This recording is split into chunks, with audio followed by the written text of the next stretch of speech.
Hi guys, welcome back to our channel Pavan తో ప్రయాణం.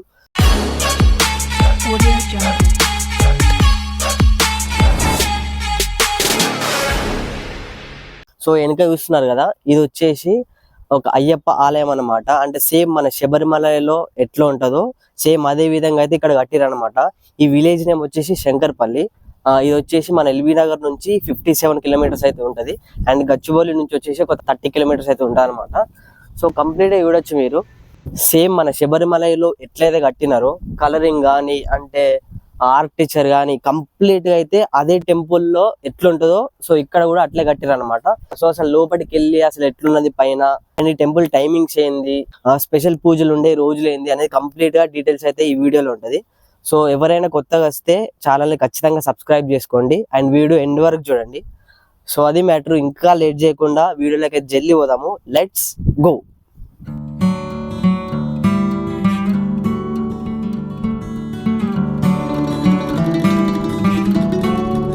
So అసలు ఈ టెంపుల్ గురించి చాలా మందికి అయితే తెలియదు అనమాట. ఇది వచ్చేసి లాస్ట్ ఇయర్ జూన్ 1 రోజు అయితే ఓపెన్ చేసినారు.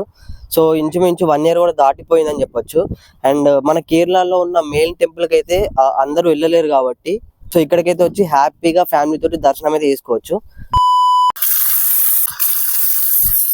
సో ఇది వచ్చేసి కాళ్ళు కడుగు స్థలం అనమాట.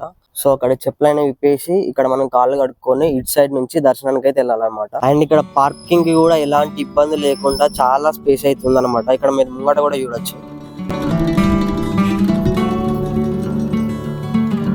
ఇక్కడ పైన ఆర్కిటెక్చర్ చూడొచ్చు మీరు, అండ్ కలర్ కూడా చూడొచ్చు. సేమ్ మన శబరిమలలో అయితే ఏ కలర్ అయితే యూజ్ చేసినారో సో ఇక్కడ కూడా అదే విధంగా అదే కలర్ తో అదే ఆర్కిటెక్చర్ తో అయితే టెంపుల్ అయితే కట్టిరన్నమాట.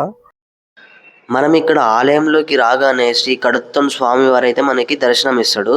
పురాణాల ప్రకారం కడుత్తన్ స్వామి గొప్ప యోధుడని మరియు శత్రువులను ఓడించడానికి పదలం రాజులకు సహాయం చేసిండని మరియు అయ్యప్ప స్వామితోటి ఒక నీడలా ఆయన వెంట ఉండి దుష్ట శక్తుల నుండి స్వామివారిని కాపాడండి చరిత్ర చెప్తుంది.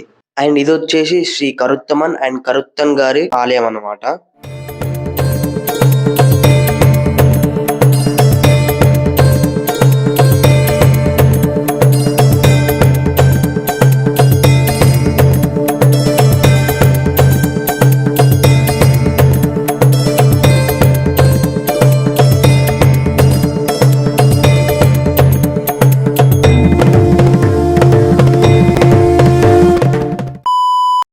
సో ఇది వచ్చేసి స్వామివారి 18 మెట్లు అన్నమాట. నార్మల్ గా అయితే ఈ గేట్స్ అయితే తెరవరు.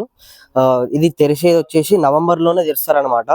మెట్ల మీద నుంచి సామాన్య ప్రజలకైతే ఎలాంటి అలో లేదు. ఓన్లీ ఎవరైతే స్వామిమాల వేసుకొని 41 days దీక్ష చేస్తారో వాళ్ళే ముడుపులు కట్టుకొని పైకైతే ఎక్కుతారన్నమాట. ఇప్పుడైతే జస్ట్ వీడియో కోసం అయితే వాళ్ళు మన కోసం తీసి చూపిస్తున్నారు.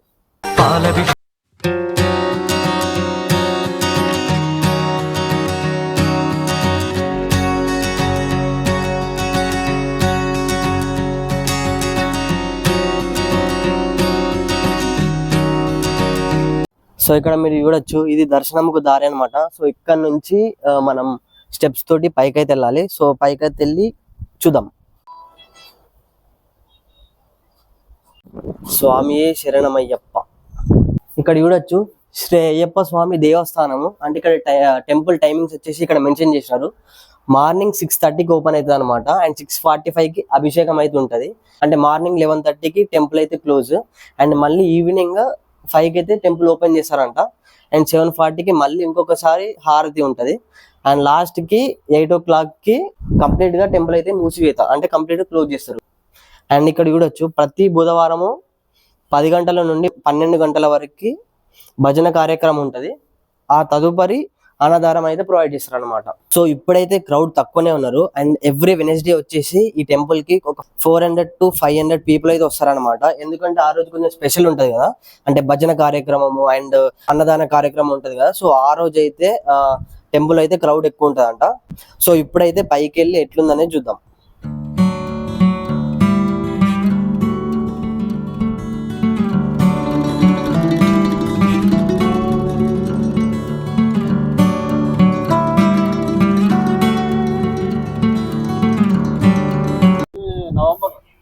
అంటే ఇప్పుడు నార్మల్ గా అసలు ఓపెన్ చేయరు. వాళ్ళు వేసుకున్న 41 days అలా అంటే వాళ్ళు ఎక్కుతారు కదా, వాళ్ళ ముడుగులో ఓకే. సో ఇప్పుడైతే పైకి వచ్చేసినాము అండ్ ఇక్కడ పైన చూడొచ్చు అసలు ఎంత స్పేస్ ఉందనేది, ఎంతమంది జనాలు వచ్చినా కూడా ఎలాంటి ఇబ్బంది లేకుండా సో పీస్ఫుల్ గా ఇక్కడైతే ఉండొచ్చు అనమాట. సో ఈ టెంపుల్ శంకుస్థాపన చేసిన రోజు అయితే 16th May 2010 అంట. అండ్ విగ్రహ ప్రతిష్టాపన కార్యక్రమం జరిగింది అయితే June 1st 2023, అంటే లాస్ట్ ఇయర్ లోనే జరిగింది. సో ఇక్కడ మనం ఫస్ట్ పైకి రాగానే మనకు ఫస్ట్ దర్శనం ఇచ్చేది అయితే మన విఘ్నేశ్వర స్వామి, మన వినాయకుడు. అండ్ ఇక్కడ విఘ్నేశ్వర స్వామి పక్కనే మనకి నాగదేవత అయితే ఉందన్నమాట. సో ఇది వచ్చేసి మన మెయిన్ గర్భగుడి అన్నమాట. సో అవి కూడా అక్కడ ఏమున్నాయో చూసి సో లోపలికైతే వెళ్దాము. అండ్ ఇక్కడ చూసినట్టయితే శ్రీ సుబ్రహ్మణ్యేశ్వర స్వామి అయితే మనకు దర్శనం ఇస్తాడు. అండ్ దీని పక్కనే శ్రీ మాలికా పురోత్తమ అయితే మనకి దర్శనం ఇస్తాడు అనమాట. అండ్ ఇక్కడ పైన చుట్టుపక్కల వీడొచ్చు అసలు ఎంత పీస్ఫుల్ గా ఉంది అనేది. సో చాలా ప్రశాంతంగా, చాలా పీస్ఫుల్ గా మీ ఫ్యామిలీ తోటి కానీ మీ ఫ్రెండ్స్ తోటి కానీ వీకెండ్ లో అట్లా వచ్చి మంచి దర్శనం చేసుకొని అయితే నేను వెళ్ళిపోవచ్చు. ఇది వచ్చేసి గర్భగుడి వెనకాలన్నమాట. సో ఇప్పుడు గర్భగుడి ముంగటికైతే వెళ్దాము. సో ఇది వచ్చేసి మన మెయిన్ గర్భగుడి అన్నమాట. ఇక్కడ చూడొచ్చు గర్భగుడిలోకి అయితే ఫోటోలు తీయరాదని బోర్డు అయితే మెన్షన్ చేసినారు.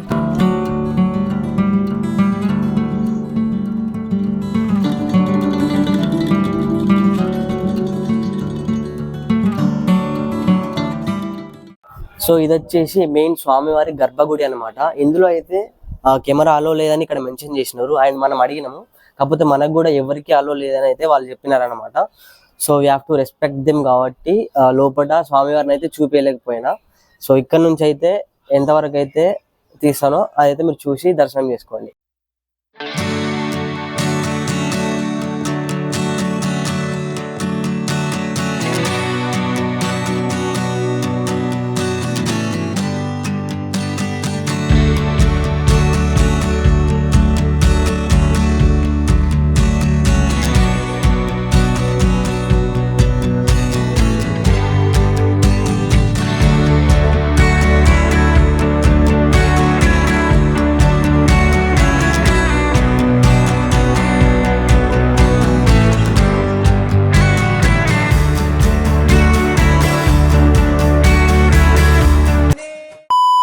సో మీరు ఇక్కడ చూస్తున్న విగ్రహాలు వచ్చేసి ద్వారపాలకులు అంట. సో వీళ్ళైతే స్వామివారికి రక్షక భటులు అంట. చండీశ్వర గోత్రోద్భవస్య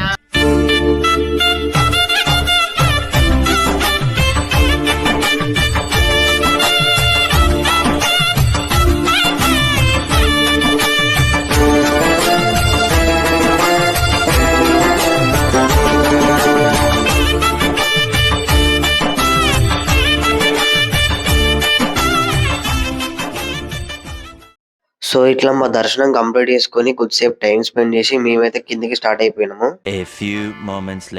సో ఇక్కడైతే టెంపుల్ కి సంబంధించిన అంకుల్ వాళ్ళు అయితే ఉన్నారు. సో వాళ్ళని అడిగి ఈ టెంపుల్ గురించి ఇంకా కంప్లీట్ గా ఇన్ఫర్మేషన్ అయితే తెలుసుకున్నాము.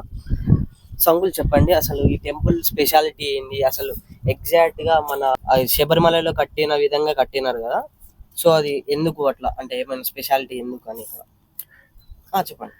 ప్రస్తుతము మీరు చూస్తున్న ఈ అయ్యప్ప స్వామి దేవస్థానము తెలంగాణ రాష్ట్రంలో రంగారెడ్డి జిల్లాలో శంకరపల్లి మండలంలో శంకరపల్లిలో ఈ హరిహర సుతుడు అయ్యప్ప అఖిలాండ కోటి బ్రహ్మాండ నాయకుడి దేవస్థానాన్ని నిర్మించాలని మేము అందరము ఊరి వాళ్ళము మండల వాళ్ళము అందరం కలిసి 2010లో భూమి పూజ చేయడం జరిగింది. నాటి నుంచి నేటి వరకు అంటే June 1వ తారీఖు 23లో విగ్రహ ప్రతిష్ట చేసుకోవడం జరిగింది. ఈ మధ్యకాలంలో వివిధ దశల్లో దేవస్థానాన్ని నిర్మించుకుంటూ మొన్నటి వరకు కంప్లీట్ చేసుకోవడం జరిగింది. అయితే ఇంకా కూడా గుడిలో కొన్ని కార్యక్రమాలు మిగిలి ఉన్నాయి. వాటిని కూడా మేమందరము త్వరలోనే ముగించుకోవాలనే ఆలోచనలో ఉన్నాము. ఇంతవరకు మీరు చూస్తున్న ఈ దేవస్థానము ఇంత అద్భుతంగా నిర్మాణం జరగడానికి మండల స్థాయిలో రాష్ట్ర స్థాయిలోని కూడా కొంతమంది భక్తులందరూ చిన్న మొత్తంతో పాటు ₹1 మొదలుకొని 10 లక్షలు 20 లక్షల వరకు కూడా విరాళాలు ఇచ్చిన దాతలు ఉన్నారు. వారి సహాయ సహకారాలతోటి ఈ మందిరాన్ని, ఈ దేవస్థానాన్ని ఇంత అద్భుతంగా నిర్మించుకోవడం జరిగింది. నిజంగా వారందరికీ ఇప్పుడు ఈ ఛానల్ ద్వారా దాతలందరికీ హృదయపూర్వకంగా ధన్యవాదాలు తెలియజేసుకుంటున్నాము.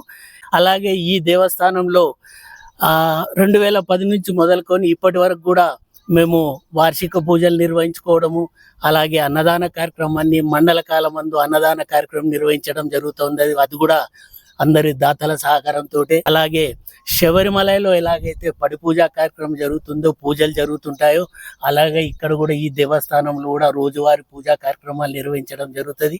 అలాగే శబరిమలలో ఎలాగైతే దీక్ష తీసుకొని అందరూ 18 అంబడి ఎక్కి దర్శనానికి వెళ్తుంటారో, అదే పద్ధతిలో కూడా మా కమిటీ నిర్ణయం ప్రకారము అందరి ఆ కోరిక మేరకు మేము కూడా 41 రోజులు దీక్ష ముగించుకున్న వారు ఈ 18 అంబడి అధిరోహించడానికి వారికి మేము అవకాశాన్ని కల్పించినాము. తక్కువ రోజులు వేసుకున్న మాలదారులు ఎవరికైనా కూడా వాళ్ళకి అవకాశాలు ఉండదు. శబరిమల లాగానే మేము కొన్ని పద్ధతులు పాటిస్తూ అదే మాదిరిగా కంటిన్యూ చేస్తున్నాం. ప్రతి బుధవారం కూడా ఉదయం 10 గంటలకి భజన కార్యక్రమం ప్రారంభమవుతుంది. 12:30కి హారతి ఉంటుంది. తదుపరి అన్నప్రసాద కార్యక్రమం ఉంటుంది. ప్రతి వారం ఒక దాత వచ్చేసి అన్నదాన కార్యక్రమాన్ని నిర్వహిస్తారు. అదే రకంగా నవంబర్ 16వ తారీఖు మొదలుకొని డిసెంబర్ 26 వరకు 41 రోజు మండల కాలంలో ఉదయము మరియు సాయంత్రము అతిరథ మహారథులచే పూజా కార్యక్రమాలు, భజన కార్యక్రమాలు నిర్వహించబడతాయి. శబరిమలలో పడి పూజా కార్యక్రమం ఏ మాదిరిగా వేద బ్రాహ్మణులచే నిర్వహిస్తారో అదే రకంగా శంకర్పల్లిలో కూడా పూజా కార్యక్రమం నిర్వహించబడుతుంది. ఇంకా కూడా కొన్ని గుడి పనులు ఉన్నాయి, త్వరలోనే పూర్తి చేస్తాము. స్వామి శరణమయ్యప్ప. సో ఇంకా ఏమైనా విశేషాలు ఉంటే మీరు చెప్పండి. స్వామి శరణం. అంటే ఇక్కడ నిర్మించుకున్న శ్రీయప్పస్వామి దేవస్థానంను శబరిమల తరహాలో నిర్మించాలనే ఉద్దేశంతో అందరం కమిటీ సభ్యులందరం కూడా చెన్నైలో గల అడయార్ టెంపుల్ వెళ్ళి అక్కడ నుంచి మెజర్మెంట్ తీసుకుని సేమ్ శబరిమల మెజర్మెంట్ ఎట్లా ఉంటుందో ఆ మెజర్మెంట్ ప్రకారమే అదే తరహాలో మేము ఆలయాన్ని నిర్మించడం జరిగింది. 18 అంబడి కూడా ప్రతి మెట్టు కూడా యంత్ర స్థాపన ఉంది కాబట్టి 41 రోజులు దీక్ష తీసుకున్న మాత్రమే అనుమతిస్తాం. ఇక్కడ మేము సేమ్ మెజర్మెంట్స్ అంతా కూడా శబరిమల సేమ్ శబరిమల మీద స్టోన్ మొత్తం కూడా తమిళనాడు నుంచి తీసుకొచ్చాము. మాకు సేమ్ స్టోన్ సేమ్ అంతే స్టోన్ అంతా కూడా మెజర్మెంట్స్ సేమ్ గర్భగుడి అన్ని కూడా విగ్రహం కూడా మా విగ్రహం మన దేవస్థానంలో గల విగ్రహం కూడా 254 కిలోల బరువుతో ఉంటుంది. పంచలోహాలతో నిర్మించడం జరిగింది. అన్ని కూడా సేమ్ శబరిమల తరహాలోనే ఉంటాయి. విధి విధానాలు కూడా అట్నే ఉంది. భక్తులు అందరూ సహకరిస్తారు, అందరూ సహకరించాలని కోరుకుంటున్నాం. Okay, thank you. సో ఇప్పటి వరకు అయితే మీకు ఇంత కంప్లీట్ డీటెయిల్స్ తెలిసినాయి కదా. సో మీరు కూడా ఖచ్చితంగా ఈ టెంపుల్కి విజిట్ చేయండి. మీ ఫ్యామిలీస్ తోటి కానీ, మీ ఫ్రెండ్స్ తోటి కానీ, వీకెండ్స్లో కానీ, ఏమైనా హాలిడేస్ ఉన్నప్పుడు కానీ ఖచ్చితంగా ఇక్కడికి వచ్చి విజిట్ చేసి హ్యాపీగా టైం స్పెండ్ చేసి మీరైతే వెళ్ళొచ్చు అనమాట. అంటే అయ్యప్ప టెంపుల్స్ లో కొందరు లేడీస్ అంటే అది కూడా వాళ్ళు సందర్భం మీదనే వస్తారు, వాళ్ళు కూడా ఆ రకంగా ఉంటే రారు. సో ఇక్కడైతే లైక్ లేడీస్ కి అయితే ఎలాంటి రిస్ట్రిక్షన్ లేదు, అందరూ రావచ్చు.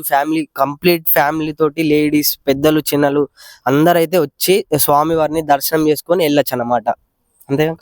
Thank you so much. శబరిమలలో స్వామివారికి ప్రతి సంవత్సరము ఆరట్టు, అలాగే స్వామివారి విగ్రహాన్ని పుష్కరంలో పంబా నదిలో తీసుకొచ్చి ఎలాగైతే స్వామివారికి స్నానం ఉపచారాలు చేస్తారో అలాగే మా దగ్గర ఇక్కడ జరిగే వార్షిక పూజలో కూడా స్వామివారి ఉత్సవ విగ్రహాన్ని ఈ పుష్కరణిలో శబరిమలలో లాగా చేసినట్టు ఇక్కడ కూడా మా శంకర్పల్లి అయ్యప్ప దేవస్థానంలో అయ్యప్ప స్వామి ఉత్సవ విగ్రహాన్ని తీసుకొచ్చి ఇక్కడ పూజ నిర్వహించి స్వామివారికి ఇక్కడ స్నానం చేయించడం జరుగుతుంది. ఆ రోజు భక్తులందరూ కూడా ఆ స్నానాన్ని పవిత్రంగా పంబా నదిగా భావించి ఆ నీటిని పవిత్ర జలంగా భావించి వాళ్ళు కూడా స్నానం చేయడానికి వారికి కూడా అనుమతి ఉంది. ఈ పుష్కరిణిలో ఇప్పుడు మీరు చూస్తున్నట్టు ఆ దానిపైన ఒక విగ్రహం వస్తుంది, కృష్ణుడి విగ్రహం వస్తుంది. అది ఇంకా ఆ తయారీలో ఉంది, అండర్ కన్స్ట్రక్షన్ లో ఉంది.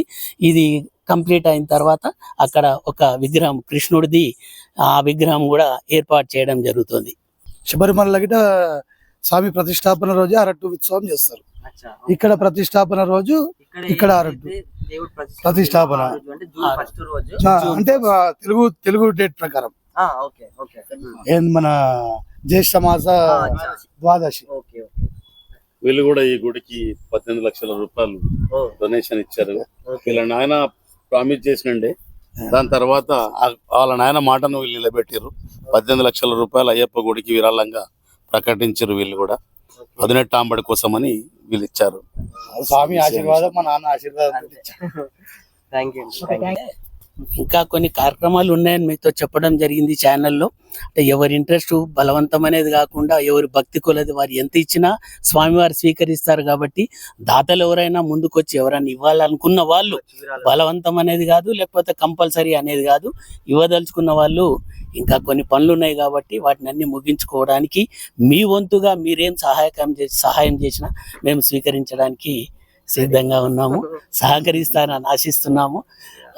అందరికీ ఇంతవరకు మీరు చూసిన ఈ దేవస్థానం గురించి మీరు కామెంట్ చేస్తూ, ఎలా ఉందని కామెంట్ చేస్తూ, దేవస్థానం అభివృద్ధిలో మీరందరూ కూడా భాగస్వాములు కావాలని ఈ చూస్తున్న భక్తులందరితోటి మనవి చేసుకుంటున్నాం. స్వామియే శరణమయ్యప్ప. సో ఇది వచ్చేసి అయ్యప్ప స్వామి యొక్క రథం అన్నమాట. పూజలు ఉంటాయి, అనౌన్స్మెంట్ అంటే చుట్టుపక్కల ఊర్లకి ఇక్కడ ఏమైనా పూజలు ఉంటే ఈ వెహికల్ ద్వారా అయితే అనౌన్స్మెంట్ అయితే వాళ్ళు ఇస్తారంట. సో మన కోసం అయితే ఈ డోర్ తీసి మరీ చూపిస్తున్నారు. సో ఇక్కడ విగ్రహం కూడా చూడొచ్చు అయ్యప్ప స్వామిది. సో కంప్లీట్ గా ఇది వచ్చేసి రాయి అన్నమాట. సో తమిళనాడు నుంచి ఈ రాయిని అయితే ఇంపోర్ట్ చేసుకొని సో ఇక్కడే డీటెయిల్ గా చెక్కినారంట. ఇది కంప్లీట్ గా చెక్కనీకైతే ఒక 13 years దాకా పట్టిందంట. సో ఇదంతా వచ్చేసి భోజనశాల అన్నమాట. అంటే వెనస్డే ఇక్కడ అన్నదానం ప్రొవైడ్ చేస్తారు అన్న కదా. సో ఇదే ప్లేస్ లో అయితే మన అన్ని టేబుల్స్ చేసి మనకి తిరుపతిలో అయితే ఎట్లా ఫుడ్ అయితే జనాలకి పెడతారు. సో అదే విధంగా ఇక్కడైతే ట్రాలీస్ తో పాటు టేబుల్స్ చేసి మరి కూర్చోబెట్టుకొని ఫుడ్ అయితే ప్రొవైడ్ చేస్తారంట. అండ్ ఇక్కడికి వచ్చిన భక్తులకి ఎలాంటి ఇబ్బంది లేకుండా వీళ్ళు వాష్రూమ్స్ కూడా ఇక్కడ ప్రొవైడ్ చేస్తున్నారు. సో అది మ్యాటర్. ఈ వ్లాగ్ ఇక్కడితో ఎండ్ అన్నమాట. ఈ వీడియో కనుక మీకు నచ్చినట్టయితే ఖచ్చితంగా ఛానల్ని సబ్స్క్రైబ్ చేసుకోండి. అండ్ మీ ఫ్రెండ్స్కి కానీ ఫ్యామిలీస్కి కానీ ఈ వీడియో షేర్ చేసి వాళ్ళని కూడా సబ్స్క్రైబ్ అయితే చేసుకోమనండి. అండ్ సో చూసినారు కదా టెంపుల్ గురించి కంప్లీట్ డీటెయిల్స్. సో మీకైతే ఈ వీడియో నచ్చిందని అనుకుంటున్నాను. అండ్ సో మీరు కనుక ఈ టెంపుల్కి విజిట్ చేయాలనుకుంటే ఖచ్చితంగా వెనస్డే వచ్చేలా చూసుకోండి. ఎందుకంటే సో ఆ రోజు అయితే ఇంకా అన్నదానం కూడా వాళ్ళు ప్రొవైడ్ చేస్తారంట. సో ఆ రోజు అండ్ భజన కార్యక్రమాలు కూడా ఉంటాయి కాబట్టి ఇంకా కొంచెం బాగుంటుంది అన్నమాట. సో అది మ్యాటర్. నేను ఇచ్చే చిన్న సజెషన్ అయితే మీరు వెనస్డే రోజు రావడము, అది కూడా ఫ్యామిలీతో వస్తే ఇంకా హ్యాపీగా టైం స్పెండ్ చేసి వెళ్ళొచ్చు. సో నెక్స్ట్ వ్లాగ్ లో అయితే మళ్ళీ కలుద్దాము. అంతవరకు టేక్ కేర్, బాయ్.